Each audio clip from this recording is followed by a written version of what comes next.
존경하는 도민 여러분, 환경복지위원회 이병철 의원입니다. 오늘 본의원은 현재 전북교육청이 추진하고 있는 유보통합 및 유치원 무상교육비 지원 과정에서 발생하고 있는 문제들과 전북도의 장기 미개발 온천지역 관리 문제에 대해 교육감님과 지사님께 질문 드리고자 합니다. 유보통합은 지난 30여 년간 그 필요성이 꾸준히 제기되며 국민적 공감대를 형성하였지만 오랜 기간 관련 부서가 어린이집은 복지부, 유치원은 교육부로 이완화되며 각각의 정책들이 고착화되었고 여러 이해관계가 뒤섞이며 본래의 목적인 아동들에게 수준 높은 교육과 보육을 제공해 차별 없는 성장을 지원하겠다는 본래의 취지를 살리지 못한 채 지금에 이르렀습니다. 근본 정부 들어 유보통합의 불씨를 다시 살리고는 있지만 그 과정이 어떠한 방향으로 진행되고 있는지에 대해서는 정책 당사자인 학부모, 어린이집 관계자 및 시도 관계 공무원 등 그 누구도 정확히 알지 못하고 있는 것이 우리의 현실입니다. 그나마 현재까지의 성과라고 한다면 박근혜 정부 당시 실패 경험을 반면교사 삼아 유보통합의 추진을 위한 중앙부처를 교육부로 통일해 운영할 수 있도록 정부조직법을 개정해 오는 6월 27일부터 보건복지부 영유아 보육 업무를 교육부로 이관하게 된다는 점입니다. 그러나 실제 업무를 담당하고 있는 시도청과 시도교육청의 경우 어린이집과 유치원 재원 아이들이 겪고 있는 교육과 보육의 격차를 어떻게 해소할 것인지 그 방향에 대한 논의가 활발히 이루어지고 있지는 못한 실정입니다. 전북도 교육청만 하더라도 현재 정부가 추진하고 있는 유보통합 선도교육청으로 선정되어 선도사업을 추진 중이지만 지금까지 아동들의 교육 격차 해소를 위해 얼마나 노력하고 있는지 의구심이 듭니다. 특히 서교육감님 취임 이후 추진하고 있는 사립유치원 관련 지원 정책들을 보면 전라북도와 호흡을 맞출 생각은 과연 있는 것인지 의문입니다. 또한 협의 없이 사립유치원 예산을 증액해 어린이집과 격차를 계속 키울 거면 왜 유보통합 선도교육청은 지원했는지, 교육청이 추진하는 정책에 일관성이 있기는 한지 또한 의문이 듭니다. 실제 교육감님 취임 이후 예산안이 의회에 상정될 때면 항상 불거졌던 문제가 바로 어린이집과의 격차 심화였습니다.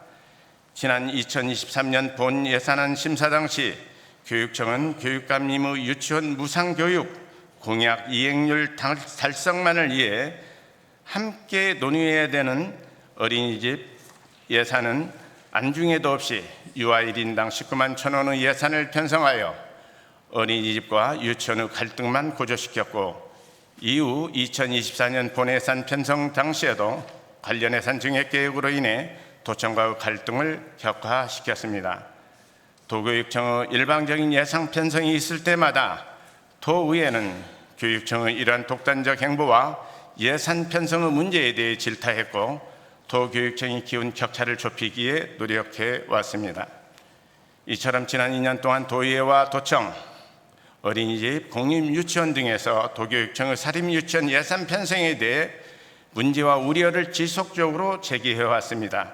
하지만 교육감께서는 이에 대해 귀담아 듣지도 심각하게 고민하지도 않으신 듯 합니다. 지난달 교육청이 제출한 추경안에는 또다시 지난 2년간의 문제를 반복했습니다. 교육감께서도 아시다시피 근본 교육청 추경 예산의 주요 쟁점은 사립유치원 아동에 대한 무상교육비 증액이었습니다.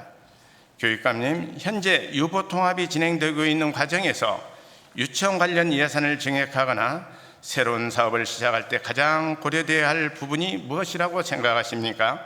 바로 어린이집을 담당하고 있는 도청과의 정책 방향 공유 및 협의입니다. 하지만 근본 추경에 올라온 교육청의 5세 무상교육비 증액과 유치원 유아들에 대한 방과 후 가정비 증액에 대해 도청과 사전 협의 과정 없이 추경 예산에 반영되며 또다시 어린이집과 갈등을 유발하였고 격차를 키우고 있습니다. 그러나 이처럼 어린이집과 유치원의 격차가 커지면 커질수록 결국 그 부담을 감내하고 해결해야 하는 역할은 유보통합을 책임지고 담당해야 하는 도교육청이라는 사실을 교육감께서는 명심해야 하셔야 할 것입니다. 아시다시피 근본 6월 27일 개정된 정부조직법에 따라 보건복지부 영유아 보육 업무가 교육부로 이관되어 교육부 내에 영유아교육 보육 정책 총괄 조직이 신설될 예정이고, 이후에는 지방단위의 시도청 및 시도교육청 간 업무 및 예산 이관과 정원 조정이 본격 추진될 계획입니다. 즉, 올 하반기부터는 관련 업무 및 예산에 대한 이관 협의 절차가 본격화될 예정인데, 지금까지 예산 편성 과정에서 보여준 도교육청 업무 협조 과정을 본다면 과연 유보통합을 위한 업무 협조가 얼마나 잘 이루어질 수 있을지 매우 우려스럽습니다. 따라서 교육감님께 질문드리겠습니다. 금년부터 도청의 보육 업무 및 예산 정원 등을 도교육청으로 이관시키는 작업이 본격화되어야 하는데, 안정적인 업무 이관 등을 위한 도교육청 차원의 업무 통합 원칙 및 향후 계획에 대해 말씀해 주시기 바랍니다. 지난 5월 도교육청은 유보통합 선도교육청으로 선정되며 어린이집 급간식비 추가 지원과 유치원 어린이집 교사 통합 연수를 시행하고 있습니다. 하지만 현재 도교육청이 선도교육청 사업으로 추진하고 있는 급간식비 지원의 경우 여전히 유치원과의 격차를 줄이기에는 턱없이 부족한 실정입니다. 교육감님께 질문드리겠습니다. 현재 교육감께서는 어린이집 영아 유아에 대한 급간식비 단가가 적절하다고 생각하십니까? 또 3, 5세 같은 연령의 아이들이 기관의 차이로 인해 급간식비 지원 단가가 약 3배 가까이 차이가 나는 상황이 정상적이라 생각하십니까? 앞서 제시한 바와 같이 현재 경기도교육청의 경우 어린이집 급식비 지원 단가를 도 자체 사업비를 더해 3,000원대로 올리며 그 격차를 줄여가고 있습니다. 우리 전북도 교육청 역시 경기도 교육청만큼은 아니더라도 급식비 지원 단가를 줄이는 노력이 있어야 할 것이라 생각되는데, 이와 관련한 향후 도교육청의 계획을 말씀해 주시기 바랍니다. 2023년 본예산에 사립 유치원에 대한 무상교육비를 편성할 당시 많은 논란과 우려가 있었고, 가장 큰 우려사항은 무상교육비를 지원한다고 해서 유치원에 부담해야 할 학부모 부담금이 실제 영원이 될 수 있을까, 각종 보충 수업이나 학원 연계 등을 통해 별도 비용을 징수하지는 않을까에 대한 문제였습니다. 하지만 무상교육 시작 첫 해 모두의 우려는 현실이 되었고, 지역의 유명 커뮤니티의 특정 유치원에서 특별활동비 명목으로 추가 교육비를 유치원이 아닌 개인 계좌로 입금시키고 있다는 사실상 원비 추가 징수 사례가 제보되며 교육청의 사립유치원 관리체계의 구멍이 발견되었습니다. 실제 도정 및 시군의 경우 지방보조금법에 따라 지방보조금이 다른 용도로 사용되거나 교부조건 등 교부 결정 내용과 달리 사용되어 지방보조금 교부 결정이 취소된 자의 경우 교부 결정을 취소할 수 있고, 그 정도에 따라 5년의 범위 내에서 지방보조금의 교부를 제한하고 있습니다. 이와 관련하여 교육감께 질문드리겠습니다. 교육청의 행정처분과 도청의 행정처분에 상이한 부분이 있는 점을 감안하더라도 행정기관에서 목적과 조건을 명확히 정해 지원한 지원금이 그 목적 등을 위반했다면 주의나 경고 등의 가벼운 징계 처분으로 끝나서는 안 될 것임을 교육감께서도 명심하시길 바라며, 근본 무상교육비 지원금 관련 부정 사례에 대한 도교육청의 입장을 말씀해 주시기 바랍니다. 또한 본격적인 무상교육 시행이 이루어지고 있는 지금 앞선 사례 등과 같은 불법적이고 편법적인 사례가 다시는 재발되지 않도록 도교육청 차원의 장기적인 관리 감독 체계가 마련돼야 할 것이라 자료되는데, 이에 대한 도교육청의 현황이나 계획에 대해서 말씀해 주시기 바랍니다. 마지막으로 많은 학부모들이 근본과 같은 편법적인 특별활동비 징수 문제에 대해 우려를 표하며, 이러한 편법을 방지하기 위한 대안으로 무상교육비를 학부모에게 직접 지원해 학부모 선택권을 더 폭넓게 지원하는 방안에 대해 고민해야 한다고 말합니다. 교육감께서도 아시다시피 유아교육법 제24조 제2항은 무상으로 실시하는 유아교육에 드는 비용은 국가 및 지방자치단체가 부담하되 유아의 보호자에게 지원하는 것을 원칙으로 한다고 명시하고 있습니다. 따라서 현재 지원하고 있는 무상교육비에 대한 지원 방식을 유치원이 아닌 학부모에게 직접 지원하는 방안에 대해 교육청의 견해를 말씀해 주시기 바랍니다. 다음은 장기 미개발 상태로 방치된 온천지역과 관련하여 질문드리겠습니다. 지금은 사양산업에 가깝지만 온천 개발은 90년대 열풍처럼 시작되었고 지방정부 역시 휴양과 요양 등 국민 건강 증진을 위해 온천시설 개발을 장려해왔습니다.